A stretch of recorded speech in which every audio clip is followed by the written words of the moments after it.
Ujya wibaza ibibazo bigiye bitandukanye bijyanye n'imiterere y'umuntu, hamwe uvuga uti wenda uriya mugabo ntago ari umugabo wa nyawe, cyangwa se uriya mugore ntago ari umugore wa nyawe.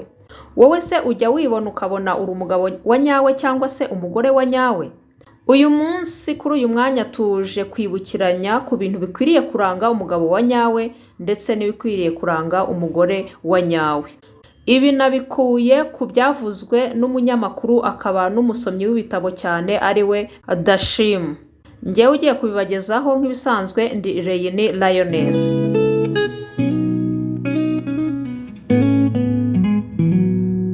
Ramba kandi ugire amahoro wowe ukurikiranye Lioness 250 Lioness 25. Ndongeye kuza kuri wa mwanya wacu twihaye kujya twibukiranya ku mitekerereze, ku myumvire, ku myitwarire, ku migirire yacu ya buri munsi, tugamije ibyo dukwiriye gukosora no kunonosora kugira ngo dukomeze gusigasira ubuzima bwacu, ubuzima buzira umuze kandi bugamije iterambere rirambye.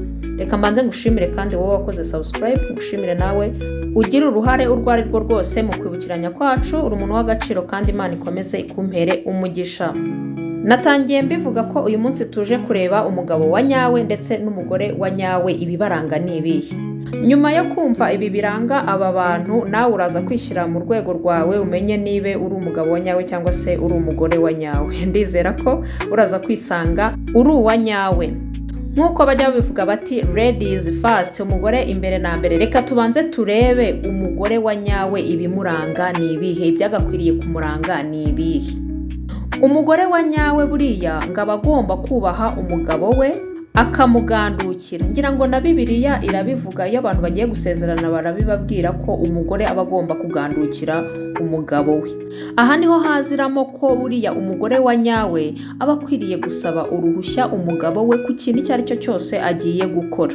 Ba bagore bigize abatware b'urugo badashobora gusaba uruhushya abagabo babo, bariya ntago aba ari abagore ba nyabo.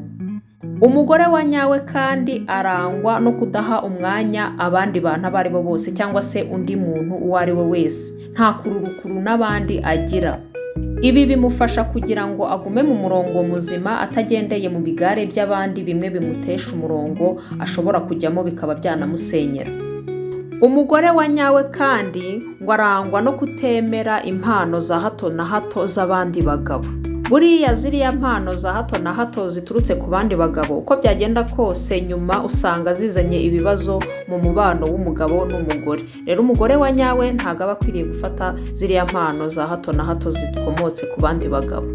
Umugore wa nyawe kandi buriya ngo aba agomba kumenya guteka. Shyiraho akadomo aha hantu. Abana b'iki gihe banga guteka, abakobwa batazi guteka, batazi kujya mu gikoni, ntago muzavamo abagore ba nyabo. Kimwe n'abagore bari hanze aha ngaha bashobora kwirengagiza iki kintu cyo guteka. Nagira ngo mbibutse ko iki ari kimwe mu kiranga umugore wa nyawe. Umugabo wawe iyo aje akarya ku biryo wamutekeye, iyo abashyitsi cyangwa abana bariye ibiryo wabatekeye, biba ari byiza cyane, byerekana icyubahiro, byerekana ko nyine uri umugore wa nyawe.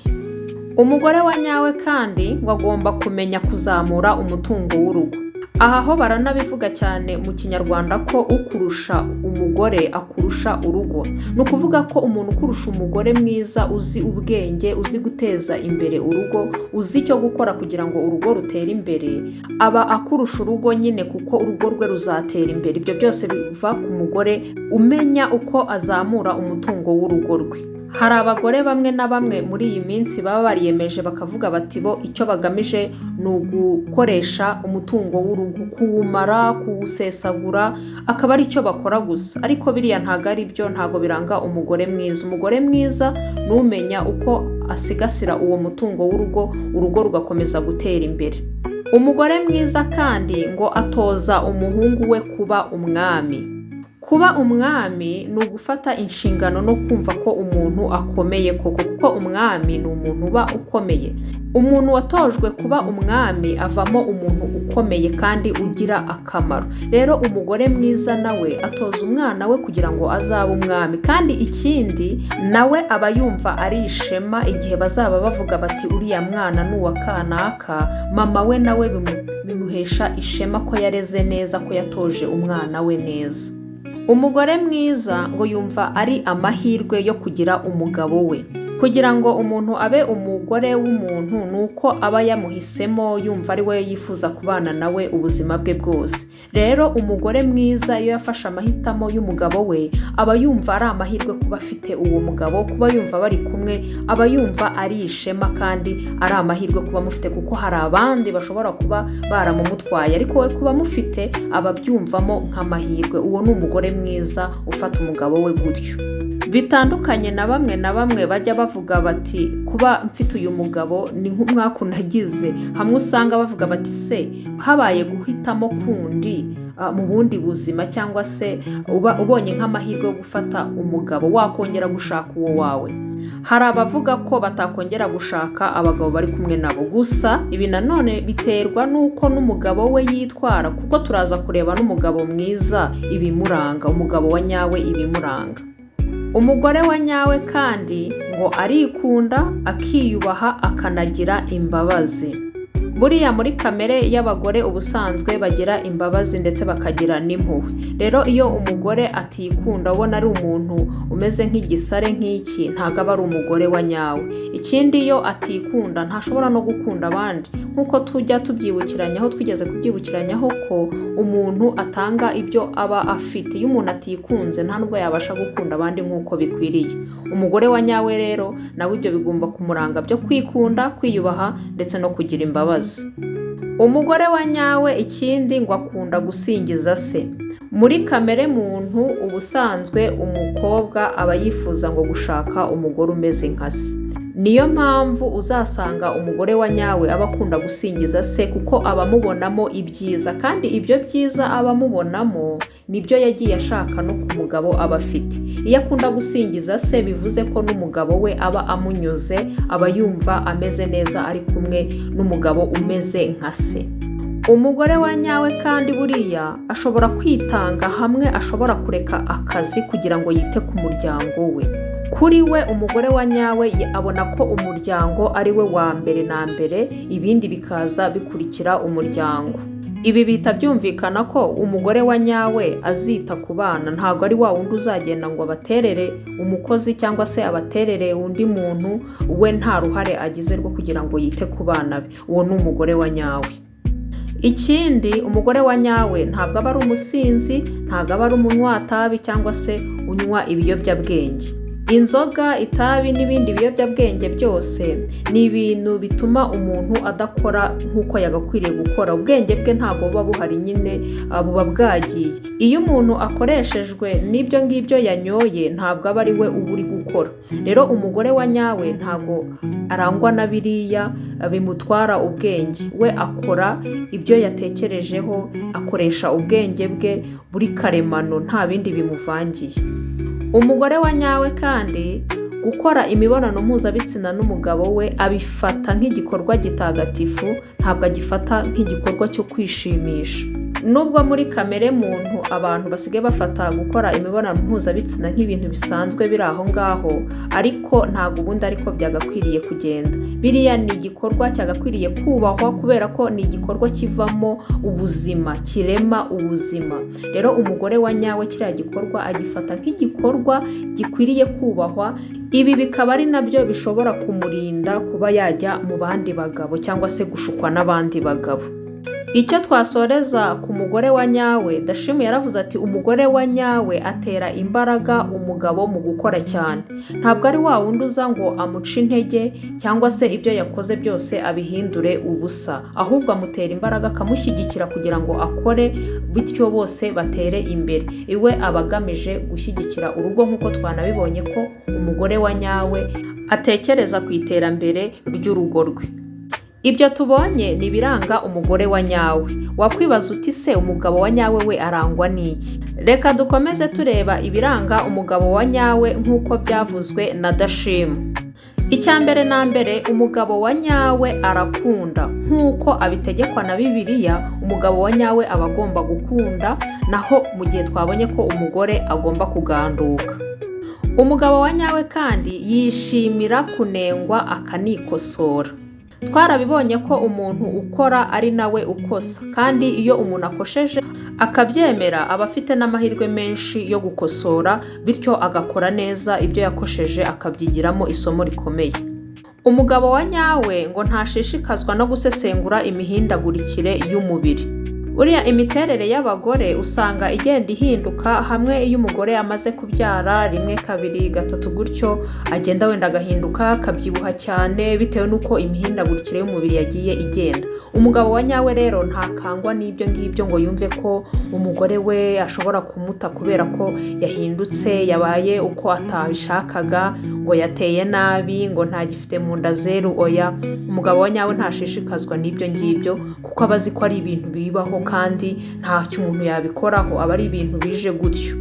Umugabo wa nyawe ngo yitwara nk'umwami kandi afasha umugore we gushyira ubwenge mu marangamutima. Kwitwara nk'umwami ni ukumva ko uri hejuru kandi ufite agaciro gakomeye, ndetse hari inshingano uba ufite kugira ngo ushyire mu bikorwa. Murabizi ko umwami aba agomba kureberera igihugu cyangwa se ubwami bwe, aba agomba gushyira mu bikorwa ibintu byananiranye, ari we ugomba gufata umwanzuro. N'umugabo nyawe rero aba agomba kwiyumva nk'umwami, akumva ko afite icyo cyubahiro, akumva ko afite izo nshingano, bityo agafasha n'umugore we gushyira ubwenge mu marangamutima, kuko abagore hari igihe bajya bashyiramo amarangamutima, ntibatekereze, ntibashyiremo ubwenge mu byo bagiye gukora, ahubwo bo bakayoborwa n'amarangamutima, kandi amarangamutima kenshi atarimo ubwenge arayobya. Umugabo rero ni inshingano ze zo kugira ngo umugore we ashyire ubwenge mu marangamutima, kuko ari umutware, ari umwami ku mugore we cyangwa se ku muryango we muri rusange. Umugabo nyawe buriya ngo ntagira ubwoba kandi ni umukozi. Ahangaha byo birazwi ko umugabo ari we uba ugomba no kurinda urugo, ni ukuvuga ko aba atagomba kugira ubwoba, atari wa wundi yumva hari igikomye agahita abwira umugore ngo najye kureba, nkaho yafashe iya mbere ngo ajye kureba niba hari igisunitse urugi akabwira umugore ngo nagende. Oya, umugabo ntabwo aba agomba kugira ubwoba. Umugabo wa nyawe kandi aba agomba kuba umukozi umwe ufata na risk, akavuga ati ngiye gukora iki kintu kugira ngo ndebe ko natera imbere. Iyo umuntu adafashe risk akenshi ntabwo ashobora gutera imbere. Umugabo wa nyawe rero nawe agomba gukora gutyo, agomba kuba umukozi kandi atagira ubwoba bwo gukora ikintu gishobora kumuteza imbere.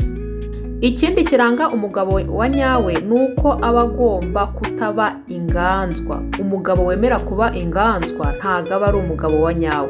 Hari ukuntu bamwe bidefanda ngo ni ukugira ngo batange amahoro mu rugo, akemera akaba ari ugandukira umugore, ariko biriya ntabwo ari byo. Iyo ukoze gutyo ntabwo uba uri umugabo wa nyawe. Iyo wemeye kuba inganzwa mu rugo rwawe, utitwara nk'umwami, udafata imyanzuro ya kigabo nk'umuntu w'umugabo mu rugo, ukabacishwa aha, ntabwo uri umugabo wa nyawe. Ntabwo nawe wagakwiriye kwicara ngo wumve ko uri umugabo wa nyawe. Nawe wa mugore we ufite umugabo umeze gutyo ushaka kwigira inganzwa mu rugo, umenye ko uwo mugabo wawe atari umugabo wa nyawe. Umugabo wa nyawe kandi ngo yumva ari amahirwe kuba afite umugore we. Nk'uko twabibonye ku mugore ko umugore wa nyawe aba agomba kumva ko ari amahirwe kuba afite umugabo we, no ku mugabo ni kimwe. Umuntu muri kumwe ugomba kumva ko ari amahirwe kuko ariyo mahitamo yawe ufite, kandi kuba umufite hari abandi baba bamutwaye, hari abandi baba bamushaka, hari abandi bamukeneye. Kuba uri kumwe nawe rero, wowe mugabo, uwo mugore wawe ugomba kumva ko ari amahirwe kuba umufite, warahiriwe kuba uri kumwe nawe. Ikindi kiranga umugabo wa nyawe ngo agomba gutuma umugore we aseka. Gutuma umugore wawe aseka ni kumwe uba uhibibikana ushaka kugira ngo umushimishe, hamwe ukora utuntu twiza dutuma yishima, hamwe ugomba gukora igishoboka cyose agahora yishimye, ndetse no mu byo muganira, mu gihe uri kumuganiriza ugakora uburyo bushoboka bwose kugira ngo umuganirize ibintu bituma aseka, ahorana akamwenyu. Kandi umugore uhorana akamwenyu, umugore wishimye, aba anasa neza, bityo urugo rwawe ntuzarugendamo kuko umugore ari we akenshi uba usanga ari mu rugo, azabona ko ufite urugo rwiza nk'uko twabibonye ko ukurusha umugore aba akurusha urugo. Uri umugabo mwiza rero kandi uri umugabo wa nyawe nibe ubona uharanira ko umugore wawe ahora aseka. Umugabo wa nyawe kandi ngo afata umugore we nk'inshuti. Inshuti yawe imenya ibyawe byose, musangira byose, uyibitsa amabanga, uyikorera byose wumva ikwiriye. Mbese inshuti irahaba ku bwawe kandi nawe ukahaba ku bwayo. Niyo mpamvu umugore wawe uba ukwiriye kumufata nk'inshuti niba uri umugabo wa nyawe. Niba utari umugabo wa nyawe uzashaka abandi nk'inshuti, bityo ujye ubabitsa amabanga, ubabwira ibindi, ugire gute, ariko ntago uzaba uri umugabo wa nyawe mu rugo rwawe. Umugabo wa nyawe kandi Ndashimwe yaratubwiye ati ntahunga inshingano. Inshingano z'umugabo mu rugo arazizi. Iyo yatangiye kuzihunga rero, hahandi usanga umugore ari uri kwirya akimara, ari uri gukora ibyagakwiriye gukorwa n'umugabo, icyo gihe ntago aba akiri umugabo wa nyawe, ahubwo aba ari uw'icyitiriro. Umugabo wa nyawe nufata inshingano kandi akazuzuza neza, kuko nicyo aba abereyeho kandi nicyo aba akwiriye gukora ku muryango we.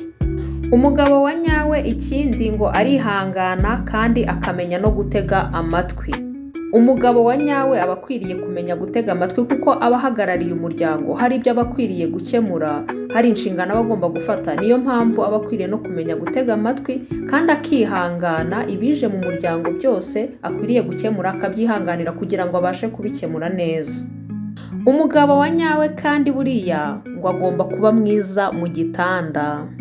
Iki gikorwa kijya kiba imbogamizi ku miryango myinshi kubera ko umugabo atabaye mwiza mu gitanda, ugasanga umugore yagiye kumuca inyuma, bityo bikaba byanabaviramo no gutandukana yewe. Umugabo mwiza rero ntago aba mwiza mu bindi byose ngo mu gitanda abe mubi, agomba kuba na mwiza mu gitanda kandi agakora igishoboka cyose kugira ngo abe mwiza, yubake umuryango we neza, bityo akomeze kwitwara neza nyine, bikomeze no kumuhesha icyubahiro ku mugore we ndetse no mu muryango we. Umugabo mwiza kandi ngo yubaha umuryango w'umugore. Umuryango w'umugore ubusanzwe usanga bubaha umukwe wabo, bakamufata nk'umuntu w'agaciro. Rero umugabo mwiza nawe aba akwiriye kubaha umuryango w'umugore we kuko nawe baba bamwubaha, ariko iyo atabubashye nawe usanga hari igihe bashobora kumusuzugura kubera ko atabubashye. Niba ushaka kuba umugabo mwiza, umugabo nyawe, uba ugomba kubaha umuryango w'umugore wawe. Umugabo nyawe kandi ngo aba akwiriye kuba munini kuruta amarangamutima. Buriya amarangamutima arayobya cyane, iyo udashyizemo ubwenge ngo uyaganze, uyacunge, umenye uko uyatwara, ashobora kugushyira mu bintu utateganyaga cyangwa se utanatekereza, bigatuma ufata umwanzuro uhubutse, bigatuma ukora ibyo utateguye. Ikindi ku marangamutima, umugabo ntago acungacunga telefone y'umugore we cyane, kwa kundi usanga ari gusaba password, ari kujya kureba utumesaje twaje. Biriya bintu ni bituma amarangamutima ashobora gukomereka cyangwa se bikakwangiriza uko utekereza. Umugabo wa nyawe rero ntago agendera mu tuntu nk'utwo ngutwo, we ayoborwa n'ubwenge, ntayoborwa n'amarangamutima. Abona telefone y'umugore we nk'umutungo bwite kandi agomba gusabira uburenganzira mu gihe agiye kuyikoresha. Ntago yirwa ayicungacunga ngo arebe abari guhamagara umugore we, abo yandikiye, abavugana nabo. No, umugabo nyawe ntago arangwa n'ibyo ngibyo. Umugabo nyawe kandi ngo ntaterwa isoni no kugisha inama umugore we. Ibi ngibi biba bivuze ko umugabo nyawe, umugore ari kumwe nawe aba yumva amwishimiye, hamwe twavuze ko aba yumva ko ari amahirwe kuba mufite kandi ari n'inshuti ye. Rero umuntu ufata gutyo muri kumwe ntabwo ukwiriye guterwa isoni no kuba wamugisha inama, kandi inama zishobora kugira aho zikugeza, zishobora kukubakira ibyo uri gukora. Niba uri umugabo nyawe ugomba kugisha inama umugore wawe. Umugabo nyawe kandi buriya ngo aba agomba kwakira umugore we uko ari, ntashake kumuhindura. Umugabo nyawe aba yarafashe umugore we amuzi neza, azi imyitwarire ye, azi imiterere ye, azi uko agomba kumutwara. Rero we ntago ashaka ko umugore we ahinduka, ahubwo amutwara uko ari kuko aba amuzi neza, kuko aba ariyo mahitamo ye yagize. Rero umugabo nyawe yakira umugore we uko nguko ari, agakomeza kubana nawe kuko aba abizi uko yamutwaye ameze, nta mwifuza kumubonamo undi atazi, ahubwo amwakira uko nguko ari. Nibyo nakwibutsagaho uyu munsi biranga umugore wa nyawe ndetse n'umugabo wa nyawe nk'uko byavuzwe na Dashim. Nawe wakifatira umwanzuro niba uri umugore ukamenya uturi umugore wa nyawe, cyangwa se uri umugabo wa nyawe, cyangwa se ugategura kuzaba umugabo wa nyawe n'umugore wa nyawe. Niba wumva hari icyo wungutse usangiza abandi. Ikindi niba ari ubwa mbere ugeze ahangaha ukore kuri subscribe, wanashyiramo comment y'icyo twakibukiranyaho. Ikindi kandi ukande no kuri like. Tuzasubira utaha. Ciao bye.